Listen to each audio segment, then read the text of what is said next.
netizen tidak menyalahkan guru. Ya itulah kondisinya memang. Kalau melihat suatu kesalahan, ya kita perbaikilah, bukan saling menyalahkan. Assalamualaikum warahmatullahi wabarakatuh. Melalui video ini, dengan sadar dan tulus, saya minta maaf pada orang-orang yang pernah tersakiti oleh video-video saya. Maaf, saya sudah membuat kegaduhan di negeri ini. Maafkan atas kesombongan saya. Dan untuk Bu Nuri, maafkan kami selama ini tidak pernah mendengarkan Ibu. Maaf Bu, tolong ridhoi Abdi Bu, tolong. Maafkan semua. Maafkan kami sudah mengecewakan Ibu selama ini. Pada rakyat Indonesia, saya mohon maaf. Saya minta maaf yang sebesar-besarnya tanpa ada paksaan dari pihak manapun. Terima kasih. Assalamualaikum warahmatullahi wabarakatuh. Ibu Afni Wahyuni seorang guru atau seorang tiktokers ya. Jadi sebagai seorang guru, dia juga aktif di sosial media TikTok, membuat konten-konten ya. Sejauh ini saya melihat konten-kontennya cukup positif ya, cukup memberikan pemahaman kita tentang dunia-dunia pendidikan ya.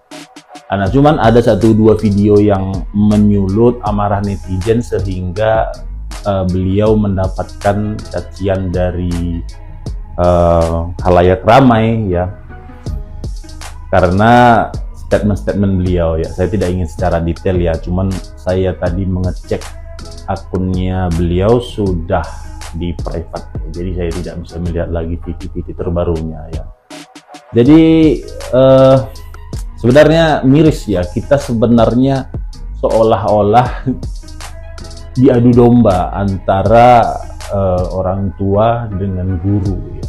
Padahal sebenarnya itu kan harusnya berkolaborasi ya, menciptakan anak-anak yang terdidik ya. Jadi dibebankan kepada guru juga salah ya. Jadi diserahkan 100% kepada orang tua juga salah ya. Jadi sebenarnya harus ada kolaborasi ya antara orang tua dengan guru ya, sehingga terciptalah harmoni ya. Maksudnya narasi yang belakangan berkembang ini kan seolah-olah orang tua dengan guru itu dihadap-hadapkan. Jadi seolah-olah mereka ini sedang beda gitu, berbeda antara orang tua dengan guru ya. Jadi sebenarnya ya memang orang tua dengan guru harus berkolaborasi ya kan, sehingga ya terciptalah anak-anak murid atau peserta-peserta didik yang betul-betul berkualitas ya. Kenapa seperti itu ya? Karena selama ini kita hanya mempermasalahkan hal-hal receh ya. Saya juga nggak setuju kalau apa yang terjadi di dunia pendidikan saat ini hanya dititik beratkan kepada guru ya. BTW saya bukan buzzer guru ya, saya nggak ada kaitannya dengan guru, saya bukan akademisi ya, jadi saya ini ngomong berdasarkan kepala orang awam biasa ya. Jadi salah juga menurut saya hanya dititik beratkan kepada guru tentang permasalahan yang terjadi di dunia pendidikan saat ini. Karena bagi saya ini sudah kompleks ya, ini semua punya andil ya. Orang tua punya andil tentang mendidik anaknya di luar dari sekolah. Guru-guru punya andil untuk mendidik anak-anak sekolah, anak-anak muridnya dengan kapasitas yang mumpuni ya. Pemerintah punya andil memberikan peraturan-peraturan yang masuk akal dan tidak membebani pihak-pihak manapun ya kan. Jadi semua itu berkaitan ya, dan dua lingkungan yang baik ya kan. Jadi kita tidak bisa mengambil satu kambing hitam yang kita jadikan sebagai bahan untuk dicaci maki ya, tidak bisa ya. Jadi kedepannya menurut saya kita sebagai warga negara Indonesia, kalau memang kita menginginkan generasi kita kedepannya lebih mumpuni, lebih maju pendidikannya, ya diperbaiki semua hal juga ya. Pola asuh orang tua juga harus diperhatikan ya kan. Yang terutama yang sering dimasalahkan oleh oknum-oknum guru kan tentang kesejahteraan mereka yang memang jauh di bawah standar ya. Jadi bukan jauh di bawah standar ya, jauh dari kata layak sebagai guru ya. Sebagai guru loh, kita memandang guru bukan profesi yang rendahan ya, tapi guru ini kita jangan memakai pemahaman dari zaman dulu. Kita bilang guru itu pahlawan tanpa tanda jasa ya. Jadi gara-gara pahlawan tanpa tanda jasa, jadi ya seenaknya saja dibayar, seenaknya saja diperlakukan, kan nggak juga ya. Jadi guru juga ya harus disejahterakan ya. Ya termasuk guru-guru madrasah, guru-guru yang di daerah, yang terpencil, yang di pedalaman ya. Kalau guru-guru di sekolah internasional ya sudah pasti sejahtera ya, nggak perlu diomongin ya. Tapi kalau guru-guru yang betul-betul mengabdi di ujung-ujung terluar dari negara ini ya, bagaimana kondisinya, kan begitu ya. Jadi harus menyeluruh kita melihat permasalahan ini supaya kita nggak selalu kalau terjadi masalah inilah di dunia pendidikan mencari kambing hitam terus ya. Memang saya bilang saya bukan buzzer guru ya, dan saya memang akui saya termasuk orang yang banyak kecewa dengan kualitas guru-guru di Indonesia ya. Kecewa, tetapi bukan berarti saya memandang guru itu menjadi pihak yang selalu salah ya kan, nggak begitu juga ya. Kecewa karena ada 1, 2, 3 oknum yang mungkin tidak sesuai dengan apa yang saya inginkan. It's okay ya, tapi saya ingin juga mereka guru-guru ini mendapatkan gaji yang layak ya, sehingga guru tidak berbisnis lagi di sekolah ya. Karena kadang-kadang memang bisnis di sekolah itu walaupun kesannya receh tapi mengganggu ya. Jadi biarlah seorang guru itu pure dia mengajar, jadi dia tanpa harus memikirkan tambahan dari sana sini lagi ya, sehingga ya terciptalah pendidikan yang bermutu ya, istilahnya. Saya ingin menanggapi sedikit video ibu guru ini ya, yang saat ini viral sekali nih. Statement dari ibu guru ini yang kelihatannya agak sedikit emosi ya dalam penyampaiannya. Mungkin karena di video awal dikatakan bahwa akibat kecelakaan yang terjadi pasca beberapa waktu lalu, di mana ada salah satu sekolah SMK yang 11 siswanya meninggal dunia pasca kecelakaan yang terjadi di daerah Ciater, Subang, Jawa Barat tersebut, sehingga ramai di media sosial dan juga media elektronik ataupun media cetak tentang pemberitaan tersebut, sehingga guru-guru merasa mereka ini disalahkan dan sebagainya. Padahal perlu kita tarik garis lurus di sini bahwa kalau menurut saya ada dua hal di sini yang menjadi kritik daripada netizen atau oleh masyarakat itu sendiri. Pertama, atas suatu kegiatan studi tour yang dimaksudkan tadi, atau kegiatan perpisahan, bukan studi tour ini kegiatan perpisahan sebetulnya. Ini kesannya halus sekali bahasanya. Studi tour seakan-akan kegiatan pembelajaran, tur belajar keluar daerah dan sebagainya. Itu nggak tahu kurikulum mana yang dipakai oleh pihak sekolah. Jadi dikatakan itu bahwa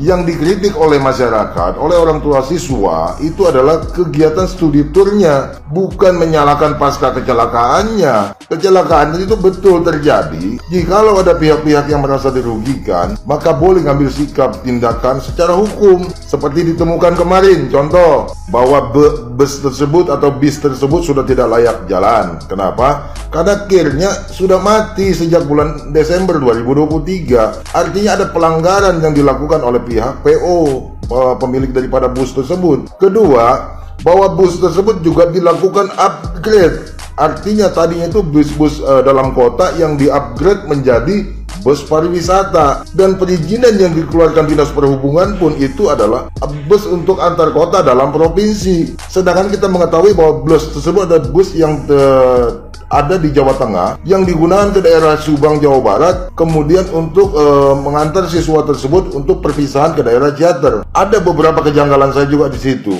Pertama, sekolahan di Depok itu kan jauh Solo dengan Depok. Artinya pada saat memilih transportasi yang digunakan untuk siswa tersebut, kenapa sih harus ngambil bis yang jauh-jauh begitu sampai ke Jawa Tengah sana? Atau bus tersebut ada poolnya di daerah Depok, saya juga nggak tahu. Tetapi itulah persoalannya. Beberapa video lain juga sudah mengkritisi hal ini, termasuk daripada anggota DPR kita dari Purwakarta. Kalau nggak salah itu Pak Deddy Mulyadi juga mengomentari ini. Artinya, kalau mau studi tour, mau perpisahan, bukan larangannya sebetulnya kalau itu dijalankan dengan cara baik. Artinya bus untuk transportasi yang digunakan juga harus baik, harus layak. Namun persoalannya adalah sekarang terjadi musibah. Guru ini satu ini merasa kok sepertinya disalahkan dan sebagainya. Saya rasa netizen juga cerdas kok, nggak menyalahkan gurunya secara langsung bahwa ini salah guru. Tidak. Karena memang betul yang bawa kendaraan itu adalah sopir, yang punya bus itu adalah orang lain, bukan guru.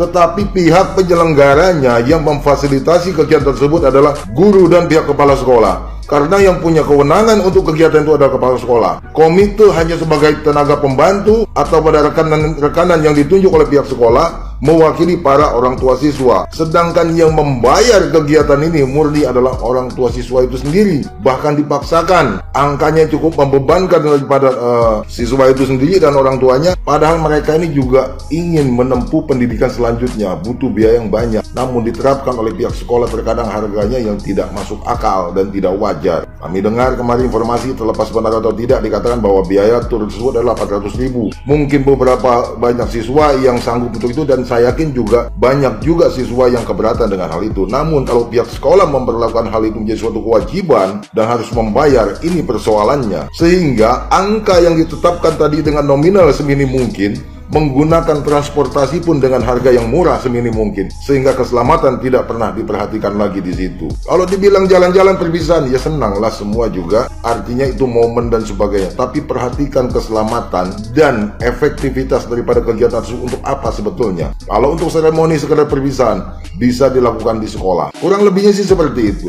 Lalu dikatakan tadi kalau anggota DPR dan sebagainya, pejabat melakukan studi tour, kenapa tidak ada yang kritiki dan sebagainya. Sudah banyak kritik tersebut. Walaupun mereka menggunakan anggaran negara, tetapi mereka menjalankan tugas daripada negara atas amanat rakyat. Dan biasanya setelah studi tour ada hasil yang dibawa, yang dibahas ke DPR itu sendiri untuk dilaporkan kepada pemerintah. Karena ada pertanggungjawaban penggunaan anggaran tersebut. Sehingga apa? Ada studi-studi banding dan yang dilakukan di luar negeri dan sebagainya. Ada hasil yang dibahas di dalam sistem pemerintahan. Terlepas jalan atau tidak, kembali kepada oknumnya dan pejabat itu sendiri. Tetapi kembali lagi, yang dilakukan mereka adalah berdasarkan surat dan tugas daripada jabatan mereka masing-masing atas sebuah perintah, atas sebuah musyawarah untuk mencapai suatu tujuan yang bisa diperlakukan setelah studi banding tadi di luar negeri, kemudian hasilnya diterapkan di Indonesia. Kurang lebih seperti itu Bu Guru. Jadi jangan baper Bu Guru. Netizen tidak menyalahkan guru, apalagi ibu ini nggak mungkin. Nah, mungkin sekolah juga nggak tahu ngajarnya di sekolah SMK Kencana Lingga atau bukan, atau Lingga Kencana itu. Tapi nggak apa-apa lah, sesama rekan sejawat ya boleh juga sih mengkritisi juga. Banyak memang saya membaca komen-komen dari pada netizen yang cukup keras. Ya itulah kondisinya memang. Jikalau melihat suatu kesalahan, ya kita perbaikilah, bukan saling menyalahkan.